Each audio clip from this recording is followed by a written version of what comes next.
Générique. Bienvenue dans la vallée de tous les possibles, là où même les chemins les plus obscurs s'illuminent. La traceuse de chemin. La traceuse de chemin. J'arrête le coaching, mais avant d'entrer dans le vif du sujet, j'ai 2-3 trucs à vous raconter.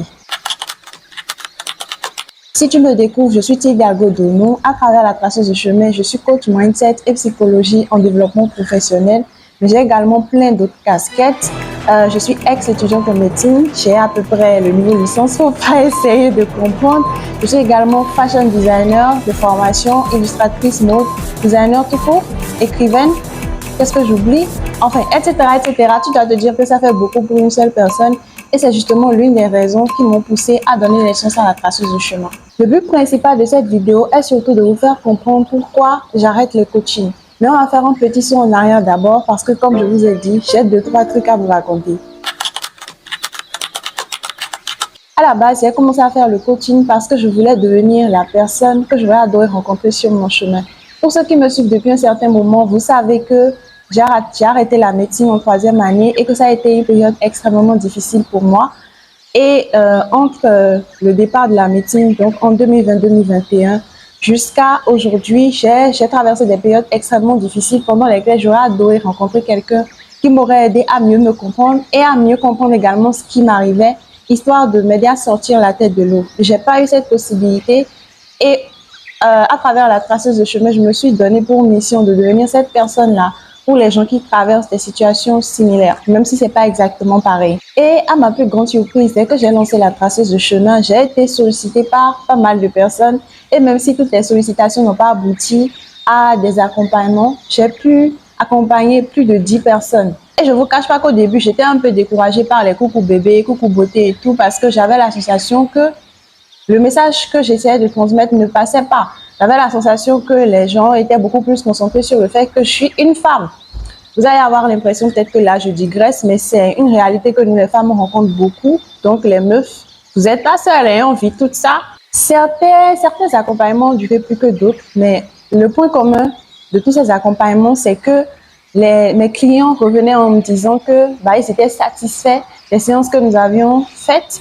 Et il y en a même certains, particulièrement un jeune homme et une jeune femme là, qui revenaient constamment vers moi, même jusqu'à aujourd'hui, qui reviennent vers moi pour me dire « Ah, Tilda, j'ai rencontré telle situation, je m'en suis sortie de telle manière, j'ai appris telle nouvelle compétence, j'ai atteint tel niveau aujourd'hui, j'ai envie de faire ci et ça. » Et tout ça, en fait, c'est grâce aux séances que j'ai faites avec toi. Tout ça m'a confortée et ça m'a motivée à continuer de faire ce travail-là. Mais à un moment donné, je me suis retrouvée confrontée à une espèce de plafond de verre. J'avais la sensation que j'arrivais pas à aller aussi loin que je voudrais avec mes clients. C'est-à-dire que bien que je leur apportais de l'aide jusqu'à un certain niveau, à un moment donné, je bloquais. Et j'avais envie de pouvoir faire plus. Malheureusement, je me suis rendu compte que j'avais pas encore les outils qu'il fallait pour pouvoir leur apporter ce plus-là. Et le deuxième problème que j'ai rencontré, ça c'est le plus dérangeant des deux, c'est que je me suis retrouvée à utiliser des techniques de création de contenu et de vente qui sortaient de plus en plus du cadre de mes valeurs. On me dira oui, Tilda, la création de contenu, la vente, ça a des règles. Ton hook doit être rocambolesque, ton contenu doit susciter de vives émotions chez les gens, il faut choquer les gens pour vendre et tout. Et je peux comprendre ces règles-là, mais je trouve qu'il y a des limites. Et des limites que moi, je n'ai pas envie de franchir. Le fait de vendre et de créer du contenu qui suscite de l'intérêt ne me dérange pas en tant que tel, mais c'est le moment où ça commence à entrer dans une espèce de manipulation, quand ça commence à devenir malsain et qu'on commence à triturer les blessures des gens pour les pousser à la réaction, pour les pousser à l'achat. Cette partie-là me dérange, notamment également à cause du domaine dans lequel j'exerce. Je suis quand même dans un domaine où je veux prendre soin de la santé mentale des gens, je veux prendre soin de leur psychologie, je veux prendre soin de leur mental. Alors, je vais quand même pas me mettre à zouker avec la santé mentale de ces personnes-là que je veux aider. Les contenus que je postais majoritairement, le fond était bien aligné avec le message que je voulais transmettre. Mais la forme a commencé à me poser un problème parce que je me suis rendu compte que déjà, je glissais un peu trop vers cette technique-là que je considère malsaine. Et deuxièmement, ça me ressemblait de moins en moins. J'essayais de mettre mon empreinte au début, mais après, je reconnaissais plus du tout les posts que je faisais moi-même. J'avais la sensation de jouer un rôle, de porter un masque. Arrêter le coaching est loin d'être une décision facile pour moi. Premièrement, parce que j'ai un peu la sensation de vous trahir, vous qui m'avez tout de suite accordé votre soutien dès que je me suis lancée dans la traceuse de chemin, que ce soit les personnes que je connais directement ou vous qui me suivez. J'ai reçu des DM vraiment qui m'ont fait chaud au cœur. J'ai également reçu des commentaires très encourageants. Donc, quand j'arrête le coaching, là, j'ai un peu la sensation de vous trahir, de vous lâcher en quelque sorte alors que vous m'avez apporté du soutien. Mais je me sentirais encore plus traîtresse si je continue juste pour garder la face alors que c'est plus du tout aligné avec moi, alors que je suis la première à prôner l'authenticité. Deuxièmement, arrêter le coaching, pour moi, aujourd'hui, c'est un peu comme donner raison à cette petite voix-là dans ma tête qui me disait au début, ouais, meuf, tu as changé une fois, tu as changé deux fois, que c'est garanti que cette fois aussi tu vas pas changer, tu es là, tu fais la promesse que cette fois tu iras jusqu'au bout, mais toi et moi, on sait que c'est une question de moi, tu vas abandonner tout de suite. J'ai même eu beaucoup de moments de doute avant de prendre cette décision. J'avais beaucoup de moments où je me posais plein de questions et où il y avait surtout ces voilà qui n'arrêtaient pas de me dire ouais mais tu vas annoncer ça en public alors que toi mais tu avais dit que tu irais jusqu'au bout en public. Qu'est-ce que les gens vont penser de toi, machin machin. Mais aujourd'hui avoir le courage de prendre ma caméra et de dire que j'arrête le coaching malgré tout ça, malgré toutes ces peurs là que j'avais, mais c'est juste une preuve du niveau de not giving up. About people can think auquel je suis arrivée. Et girl, je ne peux qu'être fière de moi parce que l'ancienne moi, elle n'aurait pas été capable de faire ça. Et je suis sûre que si elle me voyait aujourd'hui, elle me remercierait de ouf de réussir à braver cette peur-là du regard des gens pour prendre des décisions qui sont beaucoup plus alignées avec moi. Enfin, s'il y a des férus de business ou de coaching en business parmi vous, il y en a peut-être qui se disent déjà, oh, voilà encore une qui a lancé une activité, qui n'a même pas attendu que ça fasse 1 an et qui décide déjà d'abandonner. Eh bien, s'il y a des gens comme ça parmi vous, je suis navrée de vous annoncer que vous avez tort, mais royalement.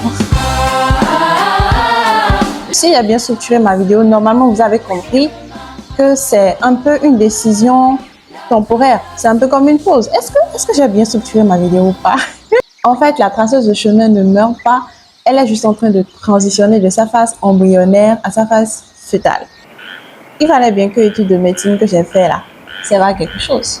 Et donc finalement, c'est avec énormément de fierté que je me dis que je suis en train de tenir la promesse que je me suis faite et la promesse que je vous ai faite en quelque sorte en postant, en mettant en ligne le post qui a annoncé la traceuse de chemin. Et cette situation-là me rappelle une citation de Tony Robbins. Je ne me rappelle pas les mots exacts, mais ça dit quelque chose comme « Soyez engagés dans les décisions que vous prenez, mais flexibles dans la manière dont vous œuvrez pour respecter ces décisions-là. » J'ai décidé de mettre la traceuse de chemin en chemin, désolée, pour pouvoir accompagner des gens, pour les aider, des gens qui traversent peut-être des périodes comme celle que j'ai traversée. J'ai décidé de commencer avec le coaching, mais il se trouve qu'en cours de route, je me suis rendu compte qu'il me manquait quelques ingrédients. Résultat, j'ai décidé de faire une pause. Je ne suis pas obligée de continuer juste pour dire « Ah ouais, j'ai fait la promesse, il faut que non ». C'est-à-dire que vous là, avec le format paysage, YouTube que j'allais chercher pour vous faire vidéo là, vous pensez que non, c'est pour venir dire que oh, la traceuse de chemin c'est fini. Ça vous a loupé en fait. Donc la création de contenu va continuer sur toutes les plateformes, Insta, Facebook, YouTube, le blog de la traceuse de chemin.com et potentiellement bientôt sur Spotify et TikTok. TikTok, j'ai longtemps hésité parce que j'avais un peu peur que mon message se fonde dans la masse. On sait un peu tous comment TikTok fonctionne. C'est scrolling, scrolling, scrolling et la plupart du temps, les gens ne sont pas vraiment là pour tirer quelque chose de fort comme message de ce qu'ils voient. C'est beaucoup plus pour se divertir et passer le temps. Donc les gars, préparez-vous à me voir débarquer sur TikTok. Bon, certains d'entre vous ont déjà entendu souvent que j'ai dit ouais, je débarque sur TikTok, mais on m'a jamais vu arriver. Ne vous en faites pas, ça prendra le temps que ça prendra, mais une chose est sûre, je finirai bien par débarquer.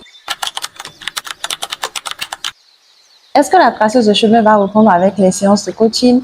Vous l'aurez compris, oui, c'est ça l'objectif à long terme, mais pour le moment, je ne peux pas encore dire exactement quand. Néanmoins, ma DM, la DM de la traceuse de chemin reste ouverte. J'ai également en train de penser à la possibilité de créer des espèces de groupes d'aide. On se retrouve à plusieurs et on discute autour des difficultés qu'on rencontre. On essaie de s'entraider, on essaie de se soutenir et on en profite pour créer une espèce de communauté autour des sujets que la traceuse de chemin aborde. Dites-moi, qu'est-ce que vous en pensez? Bonne idée ou pas? J'en profite également pour vous parler de 10 mois Health. Je vous mettrai ça quelque part sur l'écran. Ils ont un service d'écoute gratuit et anonyme en ligne, c'est-à-dire que vous les contactez. Il me semble aussi par appel, ça je suis pas très sûre, mais vous pourrez confirmer sur leur page. Donc, vous les contactez et vous pouvez discuter anonymement, c'est-à-dire vous confier anonymement. Ils vous offrent une oreille attentive, une épaule sur laquelle vous proposez pour pouvoir évacuer, pour pouvoir peut-être dire les choses qui vous pèsent et que vous n'arrivez pas à dire à des gens de votre entourage. Par exemple, eux, ils ne font pas du coaching, donc ils ne sont pas là pour vous donner des directives en mode fais ceci, ça va te donner ça, non. Eux, ils sont là pour vous écouter, ils sont là pour vous apporter du soutien, ils sont là pour vous prêter oreille attentive. J'ai envie de vous interdire à partir d'aujourd'hui de m'appeler coach. Quand j'ai commencé à faire de la traceuse de chemin ici, vous avez commencé à m'appeler coach. Je vous ai dit d'arrêter, que je n'aime pas les choses comme ça. Mais vous avez dit non, que forcément là, que vous allez m'appeler coach. Il y a même certains de mes clients là, ils m'ont donné des surnoms. Ah oh, je ne vais pas dire ça ici, sinon ça va partir au cacahuète. Mais vous avez dit forcer. Mais comme je vous connais, que je sais, que si je vous interdis maintenant de m'appeler coach, est là, maintenant que vous allez redoubler d'efforts pour pouvoir m'appeler comme ça, on va éviter. Vous qui m'accordez votre soutien depuis que j'ai lancé la traceuse de chemin, et même avant. Les gens qui ne likent jamais, qui ne commentent jamais. Les fantômes qu'on ne sait pas qui sont là, mais qui sont là et qui laissent toujours des vues sur les vidéos. Vous n'avez pas idée de la force que vous me donnez et vous n'avez pas idée de la force que vous donnez aux personnes que j'ai eu l'opportunité d'aider et que je vais continuer d'avoir l'opportunité d'aider. Merci à vous vraiment d'être mon petit coussin de sécurité. Très chers aventuriers, la traceuse de chemin aura 1 an, dans environ 2 mois, avec plein de surprises à la clé. Et ce n'est que le début de l'aventure. Alors, bienvenue dans la vallée de tous les possibles. Faut même m'avouer que ce slogan ça là que j'ai trouvé là, ça a déjà mal la foule. Bienvenue dans la vallée de tous les possibles, là où même les chemins les plus obscurs